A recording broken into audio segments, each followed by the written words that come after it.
আসসালামু আলাইকুম। রাজবাড়ী সরকারি কলেজের একাদশ শ্রেণীর অনলাইন ক্লাসে সবাইকে স্বাগত জানাচ্ছি।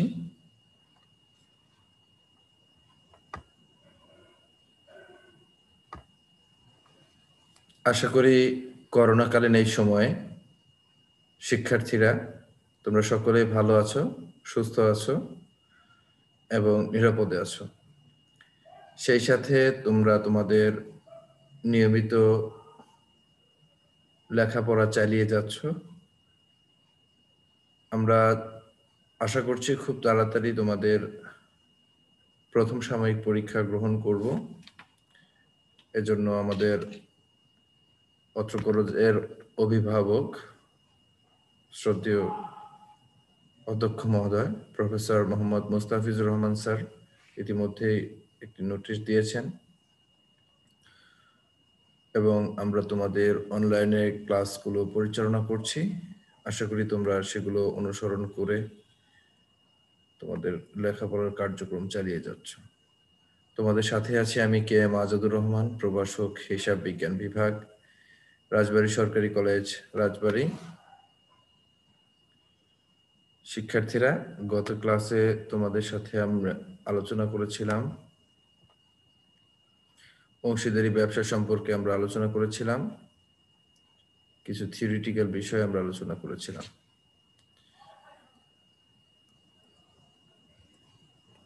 আমরা একাদশ শ্রেণীর হিসাব বিজ্ঞান দ্বিতীয় পত্রের দ্বিতীয় অধ্যায় অংশীদারি ব্যবসায়ের হিসাব করছিলাম।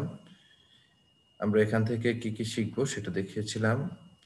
আমরা এখন দেখব যে গত ক্লাসের পর আমরা যে পর্যন্ত পড়িয়েছিলাম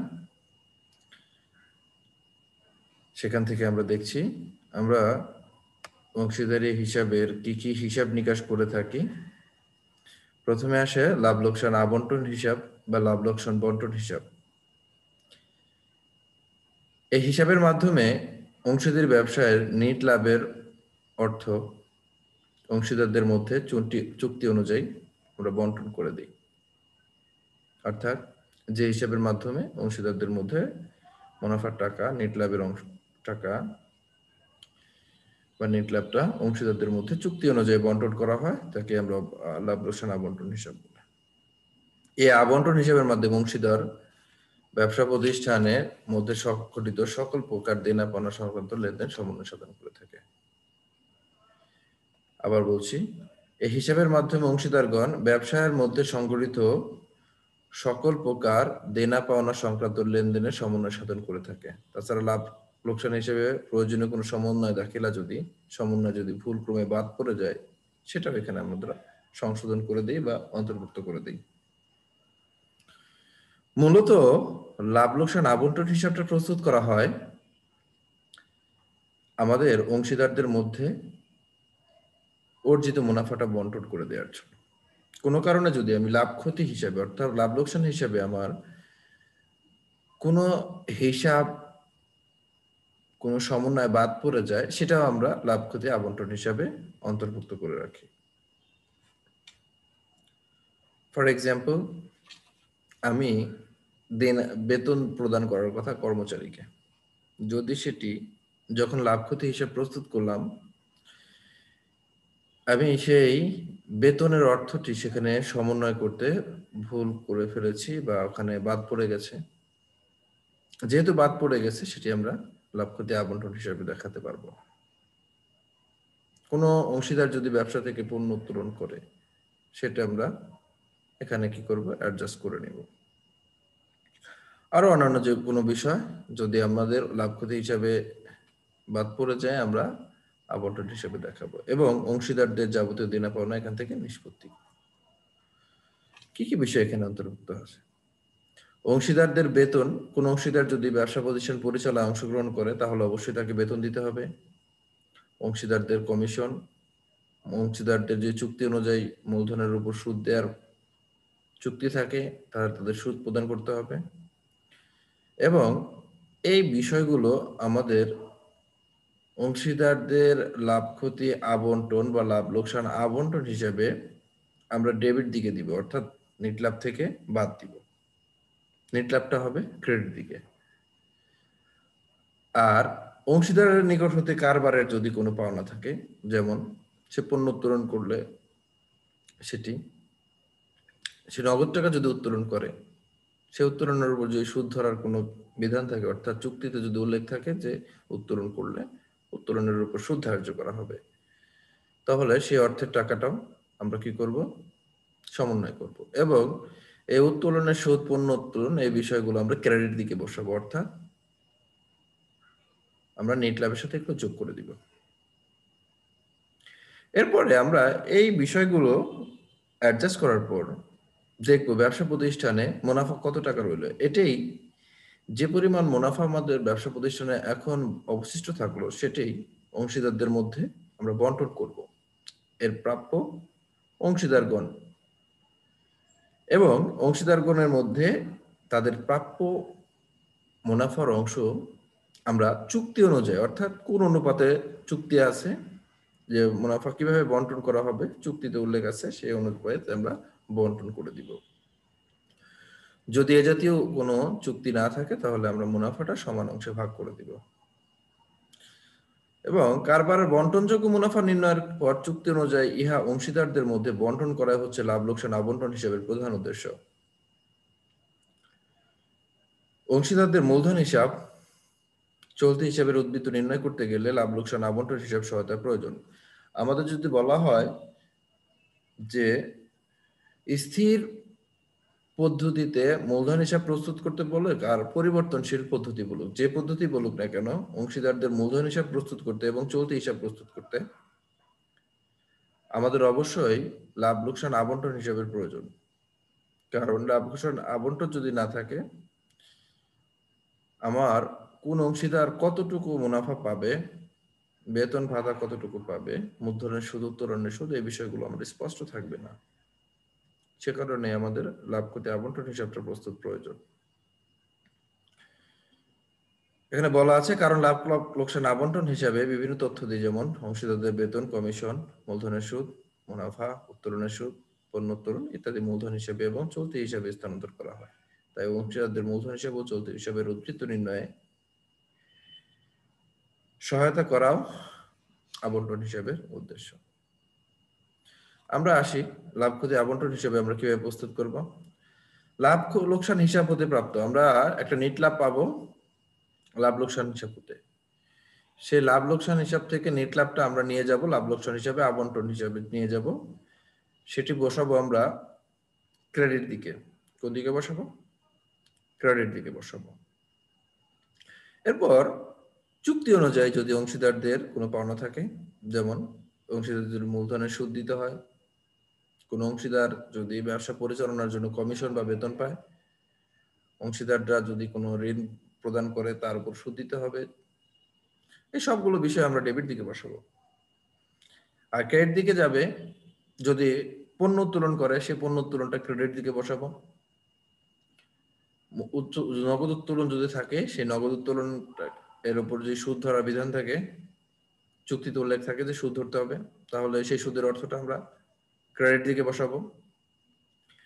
যেহেতু আমার নেট লাভটা আছে ক্রেডিট দিকে এবং উত্তোলনের সুদ এবং ঋণের মূলধনের পণ্য উত্তোলনটা আমার ক্রেডিট দিকে আসে, তাহলে আমরা এগুলো কি করব, যোগ করব। এবং অংশীদাররা যদি ব্যবসা প্রতিষ্ঠান থেকে কোনো ঋণ গ্রহণ করে, এমন হতে পারে কোন অংশীদার ব্যবসা প্রতিষ্ঠানকে ঋণ দিয়েছে, আবার এমনও হতে পারে ব্যবসা প্রতিষ্ঠান থেকে কোনো অংশীদার ঋণ গ্রহণ করেছে। দুটো কেসই হতে পারে। যদি কোন অংশীদার ব্যবসা প্রতিষ্ঠানকে ঋণ প্রদান করে, তাহলে সেই ঋণের সুদটা যাবে ডেবিট দিকে। আর অংশীদারি ব্যবসা থেকে যদি কোনো অংশীদার ঋণ নেয়, অংশীদার ঋণ নিল, সেক্ষেত্রে সেই সুদের অর্থ যাবে ক্রেডিট দিকে। তাহলে আমরা নেট লাভের সাথে ক্রেডিট দিকের আইটেমগুলো যোগ করব এবং এখান থেকে ডেবিটের আইটেমগুলো বাদ দিলে পাবো বন্টনযোগ্য মুনাফা। এই বন্টনযোগ্য মুনাফাটাই আমরা বন্টন করব। তবে যদি কোনো বিষয় লাভ ক্ষতি হিসাবে বাদ পড়ে গেছে এমন সমন্বয় আমরা আবন্টন হিসেবে দিব। আবার বলছি, কোনো যদি খরচের আইটেম বা ব্যয় যদি আমার লাভ ক্ষতি হিসাবে আমি দিতে ভুলে যাই, বাদ পড়ে যায়, সেগুলো আমি লাভ ক্ষতি আবন্টন হিসেবে দিব। যেমন বকেয়া বেতন, অনাদায় পাওনা, লাভ ক্ষতি হিসেবে দেওয়ার কথা, লাভ লোকসান হিসেবে দেওয়ার কথা, বাদ পড়ে গেছে, তাহলে এটা আমরা কি করব, লাভ ক্ষতি আবন্টন হিসেবে দেখাবো, ডেবিট দিকে বসাবো। তো আমরা ডেবিট দিকের আইটেমগুলো আর ক্রেডিট দিকের আইটেমগুলো যোগ বিয়োগ করে বন্টনযোগ্য মুনাফা বের করব এবং সেটা চুক্তি অনুযায়ী আবন্টন হিসেবে তাদের মধ্যে বন্টন করে এই হিসাবটা আমরা বন্ধ করে দিব। এখানে একটা এক্সাম্পল আছে, সাথী, যুথি ও তিথি তিনজন সমান অংশীদার। সমান অংশীদার বলা হচ্ছে কেন? তারা মুনাফার অংশ সমান ভাগ পাবে। 2014 সালের 1 জানুয়ারি তারিখ তাদের মূলধনের ছিল সাথীর মূলধন 40,000 টাকা, যুথির মূলধন 50,000 টাকা, তিথির মূলধন 60,000 টাকা। সাথী মাসিক, এখানে একটা বিষয় লক্ষ্য রাখতে হবে, মাসিক বেতন বলছে, মাসিক 250 টাকা এবং যুথি মাসিক 300 টাকা হারে বেতন পায়। আমাদের এখানটা কিন্তু বলা আছে মাসিক বেতনের কথা। মূলধনের উপর বার্ষিক 5% হারে সুদ ধার্য করতে হবে। খুব ভালো। অংশীদারদের বেতন, মূলধনের সুদ এবং কমিশন চার্জ করার পূর্বে, অর্থাৎ এখানে একটু শিক্ষার্থীরা লক্ষ্য রাখো কোন কোন জিনিসটা সমন্বয় করা হয় না। অংশীদারদের বেতন, মূলধনের সুদ এবং কমিশন চার্জ, এই তিনটাকে কি করতে বলছে, যে এই তিনটা বিষয় চার্জ করার পূর্বে মুনাফার উপর 5% কমিশন পাবে। অর্থাৎ এই তিনটি হিসাব, বেতন, মূলধনের সুদ এবং কমিশন, নিট লাভ থেকে বাদ দেওয়ার পূর্বে যে নিট লাভ থাকবে সেখান থেকে আমরা কি করব, কমিশন ধার্য করব। অর্থাৎ প্রথমে আমাকে কমিশন ধার্য করে নিতে হবে, এই কথাটা বলছে। 2014 সালের 30 জুন তারিখে অর্ধ বছরের মুনাফা দ্বারা, এখানে অর্ধ বছর শব্দটা উল্লেখ করা আছে, অর্থাৎ অঙ্কটি 6 মাসের।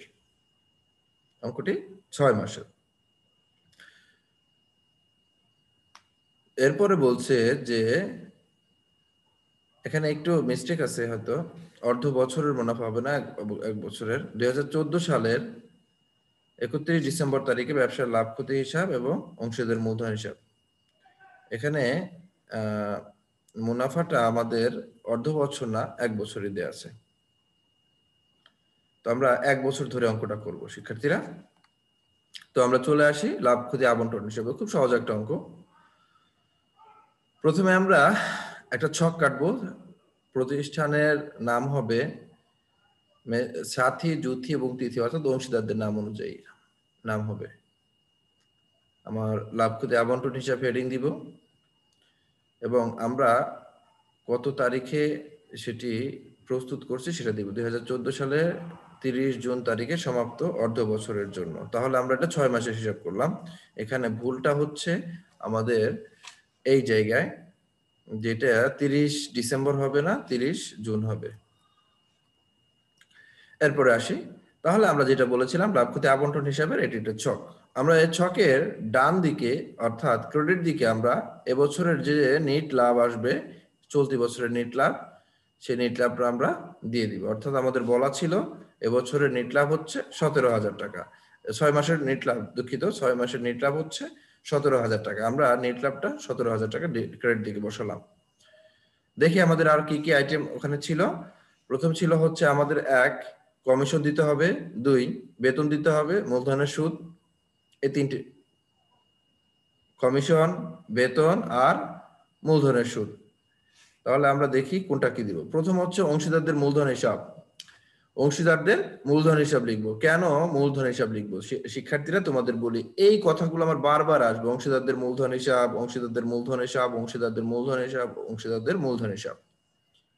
কেন এই কথাগুলো লিখি? এই কথাটা লেখার অর্থ হচ্ছে এখানে যে আইটেমগুলো আসবে, মূলধনের সুদ, বেতন, মুনাফার অংশ, কমিশন, এই বিষয়গুলি আমরা অংশীদারদের মূলধন হিসাবে স্থানান্তর করব। এজন্য এখানে আমরা হেডিং দেই অংশীদারদের মূলধন হিসাব নামে। আবার বলছি কেন আমরা এখানে অংশীদারদের মূলধন হিসাব লিখলাম। অংশীদারদের মূলধন হিসাব লিখে মূলধনের সুদ ব্র্যাকেট দিয়ে আটকাই দিলাম। আবারও অংশীদারদের মূলধন হিসাব লিখলাম, বেতন লিখে আটকাই দিলাম ব্র্যাকেট দিয়ে। আবারও লিখলাম তিথির মূলধন হিসাব, কেন এখানে ব্র্যাকেট দিয়ে কমিশন লিখলাম। এরপরে আবারও অংশীদারদের মূলধন হিসাব লিখলাম, কেন? এর অর্থ হচ্ছে যে আমার এই হিসাবগুলো, এই অর্থগুলো, এই টাকাগুলো আমি অংশীদারদের মূলধন হিসাবে লিখবো, সে কারণে আমরা এখানে এটা হেডিং দিয়েছি। তো আমরা প্রথমে যেটা করলাম, ক্রেডিট দিকে নিটলাম, আমার কত আসলো 17,000 টাকা আমরা বসিয়ে দিলাম। এরপরে আমরা কি কি আছে, বেতন দিব, মূলধনের সুদ এবং কমিশন। এই বিষয়গুলোর ক্ষেত্রে আমাদের প্রথমে যেটা করতে হয় সেটা হচ্ছে মূলধনের সুদ আসে, বেতন আসে, তারপরে কমিশন আসে, তারপরে মুনাফার অংশ আসে। এই বিষয়গুলো আমাদের এভাবেই করতে হয়। অংশীদারদের মূলধন হিসেবে আমরা তো প্রথমে মূলধনের সুদ, আমাদের মূলধনের সুদের বলা ছিল যে 5% করে ধরতে হবে। বার্ষিক সুদ কত পার্সেন্ট? 5%। যেহেতু অঙ্কটি 6 মাসের, কয় দিনের অঙ্কটি? 6 মাসের, 6 মাসের সুদ ধরতে হবে। এবং প্রত্যেকের মূলধনের পরিমাণ 40,000 টাকা, 50,000 টাকা এবং 60,000 টাকা। তাহলে আমরা 40,000 টাকার উপর যদি 5% করি এবং সেটাকে 2 দিয়ে ভাগ দিব, তাহলে আসবে 1,000 টাকা। 50,000 টাকার উপর 5% করলে আমার 5% করব এবং 2 দিয়ে ভাগ করলে আমার টাকার পরিমাণ আসবে 1,250 টাকা। এবং তিথির মূলধন হিসাব ছিল 60,000 টাকা। 60,000 টাকার উপর 5% করলে 3,000 টাকা হয়, 2 দিয়ে ভাগ করলে আমরা পাবো 1,500 টাকা। তো আমার ইনার কলামে আমরা এই সবগুলোর আইটেমগুলো লিখবো, টাকার অ্যামাউন্ট লিখবো, আর মোট যোগফলটা আমরা টাকার ঘরে লিখবো 3,750 টাকা। এরপরে আসি, আবারও আমরা হেডিং দিব অংশীদারদের মূলধন হিসাব। অংশীদারদের মূলধন হিসাব এখন কি, এটা হচ্ছে বেতন, এজন্য আমরা এখানে ব্র্যাকেট দিয়ে বেতন লিখলাম। বেতন সবাই তো পাবে না, কে কে পাবে দেখে আসি। বেতন পাবে হচ্ছে সাথী পাবে আর জ্যোতি পাবে, সে কারণে আমরা কার নাম লিখলাম? সাথী আর জ্যোতি। সাথী কি পাবে? সাথী পাবে মাসিক 250 টাকা। যেহেতু ওটা 6 মাসের অঙ্ক, তাহলে 250 গুণ 6। আর আমাদের জ্যোতি পাবে কত? 300 টাকা করে মাসিক বেতন। তাহলে 6 মাসের অঙ্ক, 300 গুণ 6। তাহলে আমার সাথীর বেতন আসলে 1,500 টাকা, জ্যোতির বেতন 6 মাসে আসলো 1,800 টাকা। আবার বলছি, ইনার কলামের টাকাগুলো আমরা এখন যোগ করে টাকার ঘরে লিখবো, সেটা হচ্ছে 3,300 টাকা। এরপরে আসো যে আরেকটি বিষয় ছিল, একজন অংশীদার 5% হারে কমিশন পাবে। কে পাবে? তিথি পাবে। এখন এই তিথি কোন টাকার উপর পাবে? সেটা হচ্ছে আমার একেবারে শুরুতে যে নিট লাভটা ছিল সেই টাকার উপর পাবে। বলছে যে এই সমন্বয়ের সাধনের পূর্বে যে নিট লাভ ছিল তার উপরে, অর্থাৎ নিট লাভের উপরে। এই নিট লাভের উপর 5%, তাহলে আমি 17,000 টাকার উপর আমি 5% করবো, 850 টাকা হচ্ছে আমার তিথির হিসেবে। যেহেতু তিথি একজন, আমরা এখানে অংশীদারদের মূলধন হিসাব লিখবো না, এখানে লিখবো তিথির মূলধন হিসাব, ব্র্যাকেট দিয়ে কমিশন। অথবা এখানে অংশীদারদের মূলধন হিসাব লিখে কমিশন লিখবো, কিন্তু নিচে নাম লিখে দিতে হবে যে তিথি। তাহলে 17,000 টাকার উপর 5% করলাম, আমার মোট কমিশনের পরিমাণ দাঁড়ালো 850 টাকা। 850 টাকা। এরপরে আমরা কি করব? 17,000 টাকা ক্রেডিট দিকে অবশ্যই যোগ করতে হবে। যোগ করলাম এপাশে 17,000, ক্রেডিট দিকের যোগফলটা আমরা ডেবিট দিকে নিয়ে আসলাম। এখন দেখি আমরা এই মোট ডেবিট টাকা থেকে আমরা 17,000 থেকে বাদ দিব, দেওয়ার পর যেটা আসবে 9,100 টাকা। এই 9,100 টাকায় আমার বন্টনযোগ্য মুনাফা। এটার নাম কি? বন্টনযোগ্য মুনাফা। এই টাকা আমরা কি করব? বন্টন করে দিব। তো বন্টন করার আগে আমরা আবারও হেডিং দিব অংশীদারদের মূলধন হিসাব, কারণ এই মুনাফার অংশটা কি কোথায় যাবে? অংশীদারদের মূলধন হিসেবে যাবে। কি হিসেবে? মুনাফার অংশ হিসেবে। আমরা মুনাফার অংশ হিসেবে লিখে দেখো ব্র্যাকেট দিয়ে দিয়েছি। কয়জন অংশীদার? নাম লিখবো জ্যোতি, তিথি এবং সাথী, জ্যোতি এবং তিথি। অঙ্কে আমার বলা ছিল 3 জন সমান অংশীদার, অর্থাৎ 3 জন সমান অংশীদার। এক্ষেত্রে আমরা কি করব? আমাদের অনুপাতটা হবে 1:1:1, অর্থাৎ 1:1:1। 3 জন সমান, তাহলে 3 দিয়ে ভাগ করব আমরা এই সংখ্যাটাকে, 9,100 টাকাকে 3 দিয়ে ভাগ করলে আমার 3,033 টাকা করে হবে।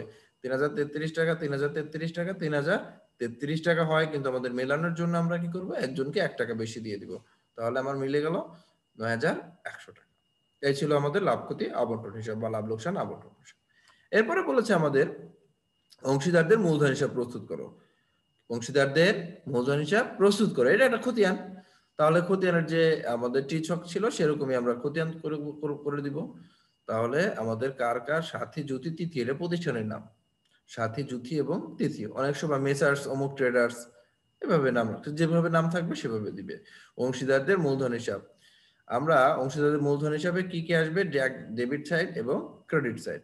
শিক্ষার্থীরা একটা বিষয় খুব ভালোভাবে খেয়াল করবে। প্রথমে আমরা যেটা করব সেটা হচ্ছে আমাদের অঙ্কের শুরুতে যে ব্যালেন্স দেয়া ছিল মূলধনের, সাথীর 40,000, জুথির 50,000 এবং তিথি 60,000 টাকা, সেটা ব্যালেন্স বিডি নামে আমরা মূলধন হিসাবে ক্রেডিট দিকে বসাই দিব। আগে ক্রেডিট দিকে বসাই দিলাম। এরপরে আমরা কি করব, এরপরে আমরা এই লাভ লোকসান আবন্টন হিসাবে যে হিসাবগুলো আমরা এনেছি সে সবগুলো আমরা আসবো নিয়ে নিব। লাভ ক্ষতি আবন্টন হিসাবে যেগুলো ডেবিট দিকে বসিয়েছি, কোন দিকে বসিয়েছি, ডেবিট দিকে, সেগুলো আমরা মূলধন হিসাবে ক্রেডিট দিকে বসাবো। আর যেগুলো ক্রেডিট দিকে বসালাম লাভ ক্ষতি আবন্টনে, সেগুলো বসাবো কোন দিকে, ডেবিট দিকে। সিম্পল। আবার বলি, লাভ ক্ষতি আবন্টন হিসাবে যেগুলো ডেবিট দিকে বসিয়েছি, যে আইটেমগুলো, সেগুলো যাবে মূলধন হিসাবে ক্রেডিট দিকে। আর লাভ ক্ষতি আবন্টন হিসাবে যেগুলো ক্রেডিট দিকে বসেছে সেগুলো যাবে ডেবিট দিকে। সিম্পল। দেখো, আমাদের লাভ ক্ষতি আবন্টন হিসাবে আমার কোনো আইটেম নাই, ক্রেডিট দিকে কোনো আইটেম নাই, সে কারণে মূলধন হিসাবে ডেবিট দিকে কিচ্ছু আসবে না। দেখো, ডেবিট দিকে আমাদের কিছুই আসেনি। কিন্তু আমার লাভ ক্ষতি আবন্টন হিসেবে ডেবিট দিকে 1টা 2টা 3টা 4টা আইটেম আসছে। সুতরাং এই 4টা আইটেম আমাদের মূলধন হিসেবে ডেবিট দিকে বসবে। তো আমরা দেখি, তো সে আইটেমগুলো বসানোর আগে আমরা একটা জিনিস হেডিং দিব। কি হেডিং দিব? দেখো, এই যে মূলধনের সুদ, বেতন, কমিশন, মুনাফার অংশ, এগুলো তো লাভ ক্ষতি আবন্টন হিসেবে ছিল, তাই না? আমরা এখানে নিয়ে আসলাম। এজন্য আমরা কি করব, আমাদের উল্লেখ করে দিতে হবে যেগুলো কোথায় পাইলাম, কোথায় পাইছি, আমরা লাভ ক্ষতি আবন্টন হিসাব পেয়েছি। সেই কারণে আমরা হেডিং দিব লাভ ক্ষতি আবন্টন হিসাব। কি হিসাব? লাভ ক্ষতি আবন্টন হিসাব। হেডিং দিব কি কি আছে আমার, মূলধনের সুদ আছে, তাহলে লিখবো মূলধনের সুদ। কার কার মূলধনের সুদ? মূলধনের সুদ সাথী, জুথি আর তিথি। দেখো, সাথী, জুথি আর তিথি, এই যেখানে 1000, 1250 আর 1500। মূলধনের সুদ সাথীর 1000, জুথির 1250 আর তিথির 1500 টাকা। এরপর আসবে পরের আইটেমটা আমাদের কি আছে, দেখো, বেতন। কে কে বেতন পায়? সাথী আর জুথি। 1500 টাকা আর 1800 টাকা। দেখো কি করেছি আমরা, বেতন সবাই পাবে না কিন্তু, সাথী পাবে 1500 টাকা আর জুথি পাবে 1800 টাকা। সাথী পাবে 1500, জুথি পাবে 1800 টাকা। কি তিথি পাবে না, সে কারণে তিথির ঘরটা ফাঁকা। এর পরের আইটেমটা দেখো, কমিশন। কমিশন কে পাবে? তিথি পাবে, আর কেউ পাবে না। তাহলে আমরা লিখবো কি, কমিশন লিখবো। শুধু তিথির ঘরে 850 টাকা, অন্যান্য ঘর ফাঁকা থাকবে। আরেকটা আইটেম আসবে আমার, সেটা হচ্ছে যে আমাদের মুনাফার অংশ। তিনজনই পাবে সমান সমান। তাহলে মুনাফার অংশ 3033, 3033 আর 3034 টাকা। এরপরে আমরা কি করব, অংশীদারদের মূলধন হিসেবে একটা জের করতে হবে শেষ দিন। কবে? শেষ দিন। এখন একটা তারিখে ইম্পর্টেন্ট, আমাদের যে তারিখে আমরা হিসাবগুলো করছি সেই তারিখে বসাবো। যেমন আমাদের এই যে মূলধনের ব্যালেন্স গুলো দেওয়া ছিল কিন্তু 1 জানুয়ারি তারিখে, আমরা দেখো 1 জানুয়ারি তারিখে করেছি। লাভ লোকসান আবন্টন হিসাব দেখো, এখানে আমরা 30 জুন তারিখে আমরা কি করেছি, সেগুলো করেছি না, আমরা ঠিক সে 30 জুনই বসাবো। তো আমার সবকিছু করা শেষ। এবার যে নির্ণয় করার জন্য আমরা কি করব, প্রত্যেকটা হিসাবে যোগ করব। ক্রেডিট দিকে যোগ করব, ক্রেডিট দিকে যোগ করলাম। ক্রেডিট দিকে যোগ করে আমরা দেখব ডেবিটের দিকে কোনো আইটেম নাই। ডেবিট দিকে যদি আইটেম না থাকে তাহলে এটাই আমরা জুন মাসের 30 তারিখে ব্যালেন্স সিডি করে দিব আমাদের। তাহলে সাথীর হিসাব মানে জুন 30 তারিখে মূলধন হিসেবে ব্যালেন্স দাঁড়ালো 45,533 টাকা, জুথির 56,083 টাকা এবং তিথির 65,384 টাকা। আশা করি বুঝতে পেরেছো। তোমরা এই অঙ্কটি প্র্যাকটিস করো, তাহলে আরো সহজ হয়ে যাবে। এরপর আরেকটা এক্সাম্পল দেই। 2014 সালের 1 জানুয়ারি তারিখে ফাতিমা এবং হাফসা দুইজন রূপালী বুটিক্স নামে একটি অংশীদারি কারবার আরম্ভ করে এবং ফাতিমার মূলধন ছিল কত টাকা? 30,000 টাকা। হাফসার মূলধন ছিল কত টাকা? 10,000 টাকা।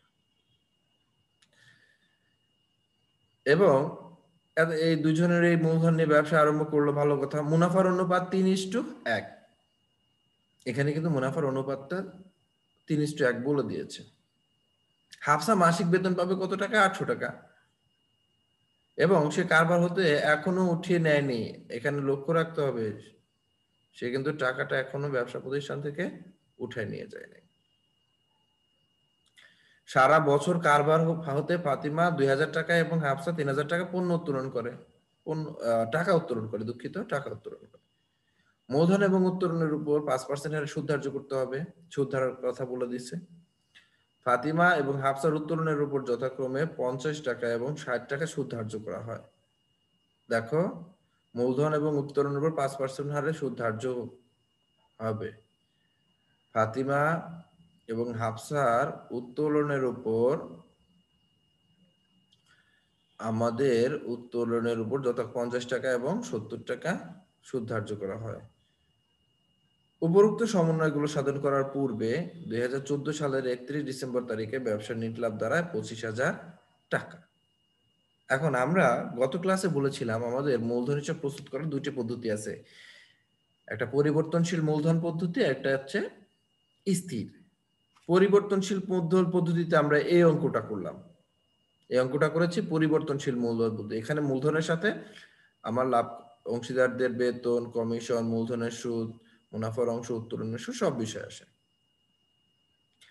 কিন্তু স্থির পদ্ধতিতে আমরা যদি মূলধন হিসাব প্রস্তুত করি সেক্ষেত্রে মূলধনের সাথে কিচ্ছু আসবে না, বছরের শুরুতে যে মূলধন ছিল বছরের শেষেও সেটাই থাকবে। তাহলে বেতন, কমিশন, মুনাফার অংশ কোথায় দিব? এর জন্য আমাদেরকে অংশীদারদের চলতি হিসাব প্রস্তুত করতে হবে। তাহলে আমাদের এখানে কি কি বলছে? অংশীদারদের মূলধন হিসাব প্রস্তুত করো, লাভ ক্ষতি আবন্টন হিসাব প্রস্তুত করো এবং অংশীদারদের চলতি হিসাব প্রস্তুত করো। ক্লিয়ার? আমরা এগুলো করব। প্রথমে আসে অংশীদারদের মূলধন হিসাব। আগে বলেছি যে মূলধনের কোনো পরিবর্তন হবে না, যেহেতু চলতি হিসাব প্রস্তুত করতে বলছে মূলধন হিসাবের কোনো ধরনের পরিবর্তন হবে না, বছরের শুরুতে যা ছিল শেষে তাই হবে। দেখো তাই করেছে। প্রথমে প্রতিষ্ঠানের নাম, আমরা মূলধন হিসাব প্রস্তুত করলাম। মূলধন হিসাবে কার কার? হাফসা আর ফাতিমার। এখানে আমাদের বছরের শুরুতে সে 2014 সালের 1 জানুয়ারি তারিখে ব্যবসা শুরু করলো, সে নগদ টাকা নিয়ে ব্যবসা শুরু করলো। যেহেতু এই বছরই ব্যবসা শুরু করছে সে কারণে আমরা কি ব্যালেন্স সিডিবিডি লিখবো না, আমরা নগদের হিসাব, অর্থাৎ নগদ টাকা নিয়ে আসলো 30,000 আর 10,000। যেহেতু এখানে আর কিছু আসবে না, আমরা একবার কি করব, ডেবিট ক্রেডিট নির্ণয় করে ফেলবো। আমাদের এই পাশে যোগ করব আমরা হাফসার ক্রেডিট দিকের আইটেম যোগ করব, ফাতিমার ক্রেডিট দিকে আইটেম যোগ করব। যেহেতু ডেবিট দিকে আর কোনো কিছু আসবে না, আমরা এটাকে ব্যালেন্স সিডি করব 31 ডিসেম্বর তারিখে, এবং পরের বছর 2015 সালের 1 জানুয়ারি তারিখে সেটা আমাদের ব্যালেন্স বিডি হয়ে যাবে। এরপরে আসি লাভ ক্ষতি আবন্টন হিসেবে। তাহলে প্রথমে প্রতিষ্ঠানের নাম রূপালী বুটিক্স, লাভ ক্ষতি আবন্টন হিসাব বা লাভ লোকসান আবন্টন হিসাব, ডেবিট পক্ষ, ক্রেডিট পক্ষ। ডেবিট দিকে আসবে এর কি আইটেম গুলো আমরা জানি, মূলধনের সুদ আসে, বেতন আসে, মুনাফার অংশ আসে, কমিশন আছে। এই অঙ্কে কমিশন নাই। আর ক্রেডিট দিকে আসবে এবছরের নিট লাভটা কত হয়েছে সেটা, এবং যদি কোনো উত্তোলনের উপর সুদ থাকে সেই উত্তোলনের উপর সুদটা আমরা ধরবো। শিক্ষার্থীরা একটা বিষয় লক্ষ্য রাখো যে আমাদের অঙ্কতে উত্তোলনের উপর এবং মূলধনের উপর সুদ ধরার কথা বলছে 5%।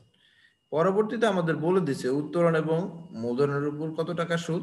70 টাকা ধার্য করা আছে। এখন আমাদের এই যে উত্তোলন করেছি, কতদিনের উত্তোলন এটা কি বলা আছে? বলা নেই। যদি বলা না থাকে সেক্ষেত্রে আমরা 6 মাসের ধরি, কিন্তু এই অঙ্কে সরাসরি সুদের কথা বলাই আছে, ডিরেক্টলি বলে দিচ্ছে এত টাকা সুদ। তাহলে আর আমার এখানে কোনো ধরনের সুদ ক্যালকুলেশনের প্রয়োজন নেই, আমরা সরাসরি সুদের টাকাটা বসাই দিব। তো আসি আমরা অঙ্কটা করে ফেলি। অংশীদারদের লাভ ক্ষতি আবন্টন হিসাব, প্রথমে আমরা এবছরের নিট লাভটা আনবো ক্রেডিট দিকে। কোন দিকে আনবো? ক্রেডিট দিকে। এবং হেডিং দিব লাভ লোকসান হিসাব, কারণ এই টাকাটা আমরা লাভ লোকসান হিসাব থেকে পেয়েছি, সে কারণে আমরা লাভ লোকসান হিসাব দিব। তাহলে নেট লাভ কত? 25,000। এরপরে আমরা কি করব? আমরা করব আমাদের অংশীদাররা যে যে জিনিস পায়, বেতন পাবে, মূলধনের সুদ, তারপরে মুনাফার অংশ, এই সবগুলো আইটেম আনবো। কিভাবে আনবো? দেখো, আমি বলেছিলাম এটা স্থির পদ্ধতিতে মূলধন হিসাব প্রস্তুত করছি। এখানে বেতন, মুনাফার অংশ, মূলধনের সুদ এগুলো মূলধনের সাথে যোগ বিয়োগ হবে না। কোথায় যাবে? চলতি হিসাব। সে কারণে আমরা লিখবো অংশীদারদের চলতি হিসাব। যদি এটা স্থির না হয়ে পরিবর্তনশীল মূলধন পদ্ধতি হতো তাহলে এখানে অংশীদারদের মূলধন হিসাব লিখতাম। যেহেতু এটা স্থির পদ্ধতি সেহেতু এখানে আমরা চলতি হিসাব লিখবো, মূলধন হিসাব লিখবো না। আর পরিবর্তনশীল পদ্ধতিতে এখানে মূলধন হিসাব লিখতাম। ব্যাপারটা বুঝতে পেরেছো? তাহলে আমরা মূলধনের হিসাবটা হিসাবভুক্ত করবো, লিখবো অংশীদারদের চলতি হিসাব। অংশীদার চলতি হিসাবের কি? মূলধনের সুদ।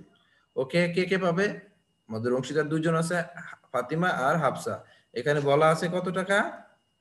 তাদের 30,000 টাকা এবং 10,000 টাকা, এর উপর 5% করে সুদ ধরবো।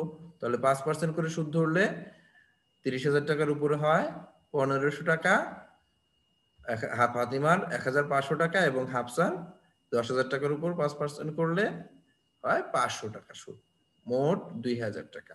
এরপরে আসবে বেতন পাবে একজন, কে পাবে? হাফসা পাবে। তাহলে লিখবো হাফসার চলতি হিসাব, অথবা তোমরা অংশীদারদের চলতি হিসাব লিখে বেতন, তারপরে হাফসা নাম লিখে দিতে পারো, অথবা এভাবে করতে পারো। লিখবো হাফসার চলতি হিসাব। কি? বেতন। সে বলছে কি যে মাসিক 800 টাকা বেতন পাবে, তাহলে বাৎসরিক কত হবে? 12 দিয়ে গুণ করলে আমার 9,600 টাকা মোট বেতন।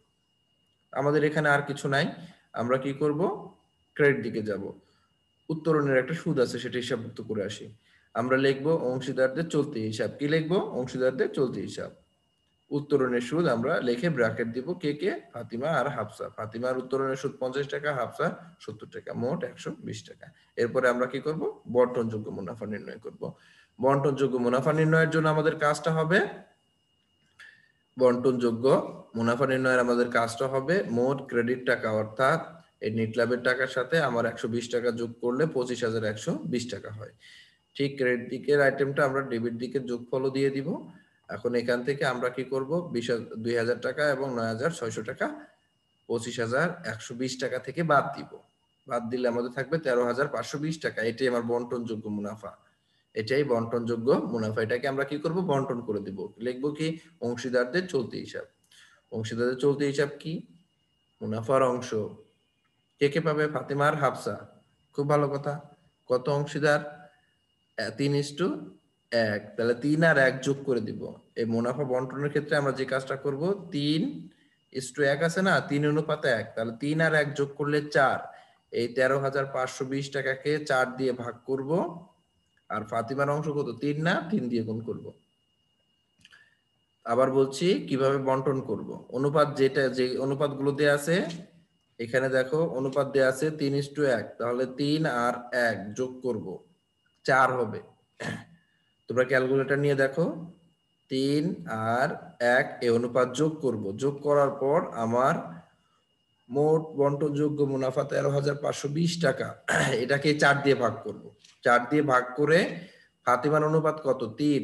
3 দিয়ে গুণ করব, তাহলে আসবে 10,140। একই কাজ করব হাফসার ক্ষেত্রে। হাফসার ক্ষেত্রে আমরা কি করব, যে ওর অনুপাত হচ্ছে 1। ওর অনুপাত কত? 1। তাহলে আমরা যেটা করব, যে 13,520 টাকাকে 4 দিয়ে ভাগ করব আর 1 দিয়ে গুণ করব, তাহলে হাফসার অ্যামাউন্টটা বের হয়ে যাবে। এবং এই দুইটা অ্যামাউন্ট যোগ করলেই এই 13,500 টাকা হয়। এরপরে আসে আমাদের অংশীদারদের চলতি হিসাব প্রস্তুত করতে বলেছে। অংশীদারের চলতি হিসাব প্রস্তুত করি। রূপালী বুটিক্স চলতি হিসাব ডেবিট ক্রেডিট।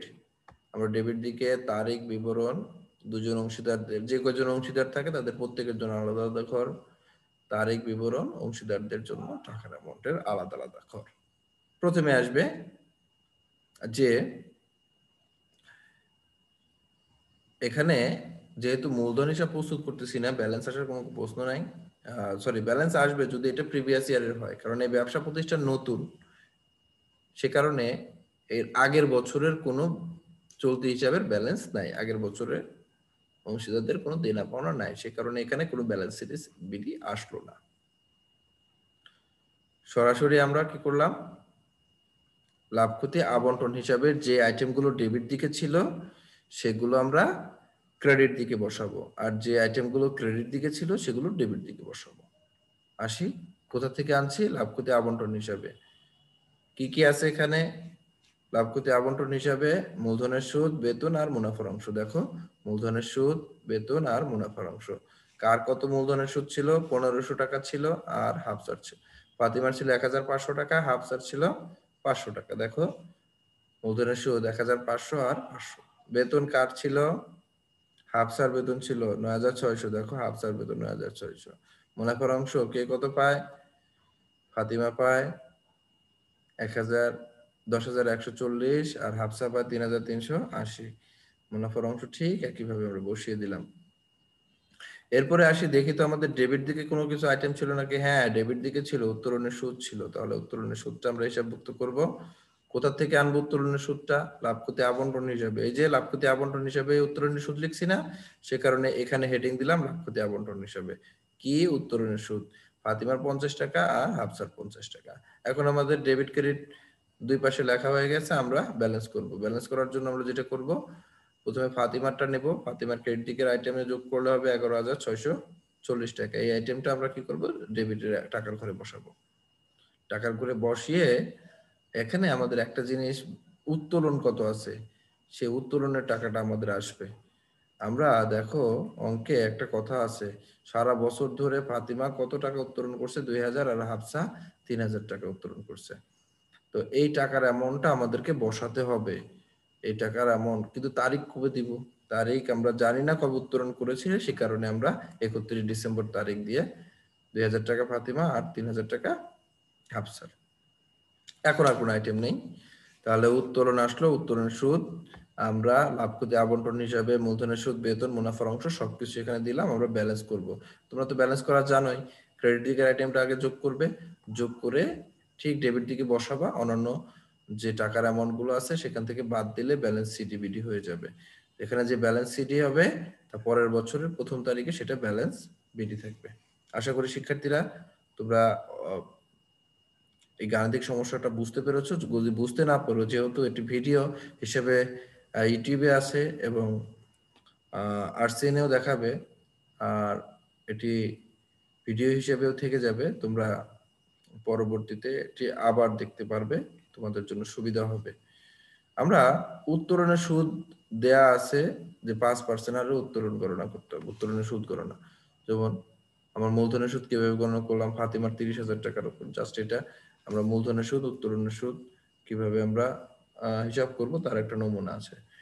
বলা ছিল মূলধনের সুদ কত টাকা হবে, 5%। কিভাবে? তার এই যে 30,000 টাকা ছিল আর 10,000 টাকা ছিল, এর 5% কিভাবে সুদ ক্যালকুলেশন সেটা আমরা দেখাই। ফাতিমার 30,000 টাকার উপর 5% করলে 1,500 টাকা, হাফসার 10,000 টাকার উপর 5% 500 টাকা। সিম্পল জিনিস। মুনাফার অংশ ওই যে বন্টনযোগ্য মুনাফা 13,520 টাকা, সেটাকে আমরা কি করছি, 4 দিয়ে ভাগ 3 দিয়ে গুণ, ফাতিমার অংশ। আর হাফসার হচ্ছে 4 দিয়ে ভাগ 1 দিয়ে গুণ। এটাই। আশা করি তোমরা বুঝতে পেরেছো এবং তোমরা ভালো থাকো। এবং এটাই আশা করি যে আমাদের সাথে থাকবে। তোমাদের সুস্বাস্থ্য কামনা করি। পরীক্ষার জন্য প্রস্তুত হও, খুব তাড়াতাড়ি তোমাদের পরীক্ষা হয়ে যাবে এবং করোনার সংকট আমরা আশা করি খুব তাড়াতাড়ি কেটে যাবে। সবাই স্বাস্থ্যবিধি মেনে চলো, নিরাপদ দূরত্বে থাকো। আমরা করোনাকে জয় করব ইনশাল্লাহ। তোমাদের সবার সুস্থতা কামনা করে আজকের মতো বিদায় নিচ্ছি। ধন্যবাদ সবাইকে।